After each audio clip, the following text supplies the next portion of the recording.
Hi అండి. మునక్కాయ టమాటా curry చూద్దాము. ఇవన్నీ కావాల్సిన పదార్థాలు: మునక్కాయలు, ఉల్లిపాయలు, పచ్చిమిర్చి, టమాటాలు. ఇప్పుడు తయారు చేసే విధానం: చింతపండు గుజ్జు కూడా కావాలి.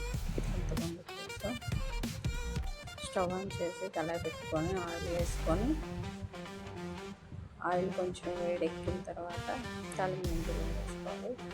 కరివేపాకు, తాలింపులు, కరివేపాకు ఆయిల్లో మంచిగా ఫ్రై అవ్వాలి.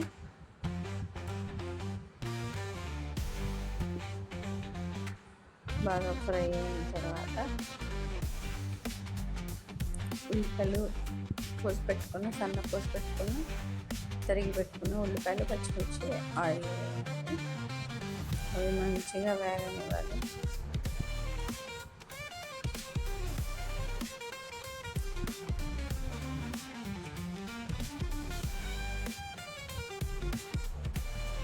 ఆయిల్లో బాగా వేగనిచ్చి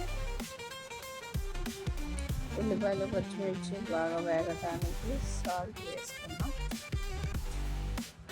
సాల్ట్ వేస్తే ఉల్లిపాయలు, పచ్చిమిర్చి తొందరగా వేగుతాయి. తర్వాత కలర్ చేంజ్ అయినాక మునక్కాయలు వేసుకోవాలి.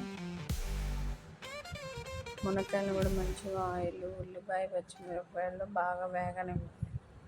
మంచిగా వేగనిస్తే కర్రీ టేస్ట్గా వస్తుంది.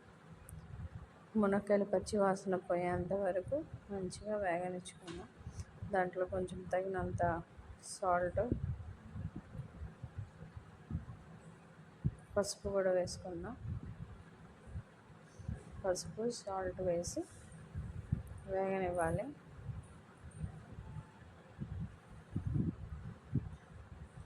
పసుపు కొంచెం స్పూను, హాఫ్ స్పూన్ వేసి మంచిగా వేగనివ్వాలి. మునక్కాయలు బాగా పచ్చి వాసన పోయేంత వరకు వేగనిస్తాం. మూత పెట్టేసి సిమ్లో పెట్టేసి మునక్కాయలు మంచిగా వేగిపోయేట్టు మగ్గనివ్వాలి. మధ్య మధ్యలో తిప్పుతూ ఉండాలి, లేకపోతే అడుగు అంటుతూ ఉండదు కదా.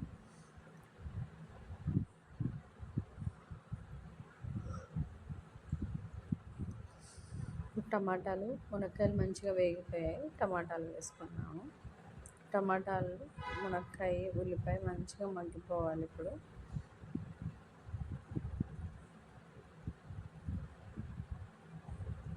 మునక్కాయలు, టమాటాలు మూత పెట్టేసి బాగా మగ్గనిద్దాము. బాగా మంచిగా మగ్గిపోయి ఉన్నాయి చూడండి. ఉల్లిపాయ, పచ్చిమిర్చి, టమాటాలు, మునక్కాయలు బాగా మంచిగా మగ్గిపోయాయి. ఒకసారి మళ్ళీ కలయి తిప్పుకొని మళ్ళీ మంచిగా అవన్నీ కలిసేటట్లుగా ఆయిల్, ఉల్లిపాయలు, పచ్చిమిర్చి, టమాటాలు, మునక్కాయలు మంచిగా వేగనివ్వాలి.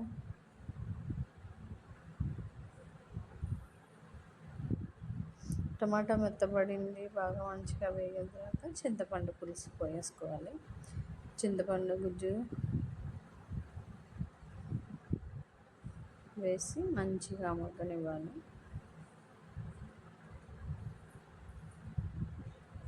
మళ్ళీ మూత పెట్టి ఒక 5 minutes మగ్గనిద్దాం.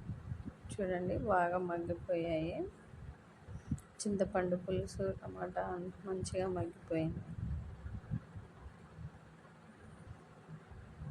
మళ్ళీ ఇంకోసారి మూత పెట్టి ఇంకొంచెం మగ్గాలి. మళ్ళీ మూత పెట్టేసి కొంచెం బాగా మగ్గనిద్దాం.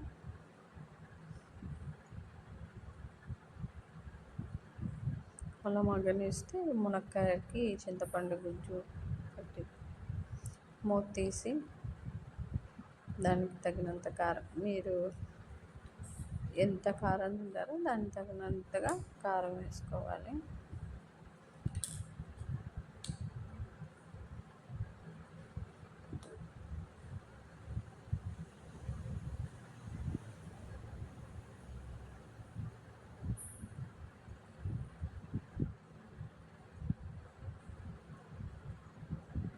నేను 3 స్పూన్లు వేసాను. మీరు మీ రుచి, మీ కారం ఎంత తింటారో దానికి తగ్గట్టుగా కారం వేసుకోండి. నేనైతే 3 స్పూన్లు వేసాను, ఎందుకంటే చింతపండు పులుసు టమాటాలు అవన్నీ ఉన్నాయి కాబట్టి తీపిచ్చుద్ది అని 3 స్పూన్లు వేసాను. చిన్న స్పూన్ అది 3 స్పూన్లు వేసాను. ఇప్పుడు కారం అదంతా మగ్గాలి కాబట్టి మూత పెట్టి ఒక 5 నిమిషాలు మగ్గిపోయింది. కొంచెం వాటర్ వేసుకున్నాము, వాటర్ వేసుకొని మళ్ళీ కొంచెం సేపు మగ్గించుకున్నాం. మగ్గింది చూడండి, రెడీ అయిపోయింది.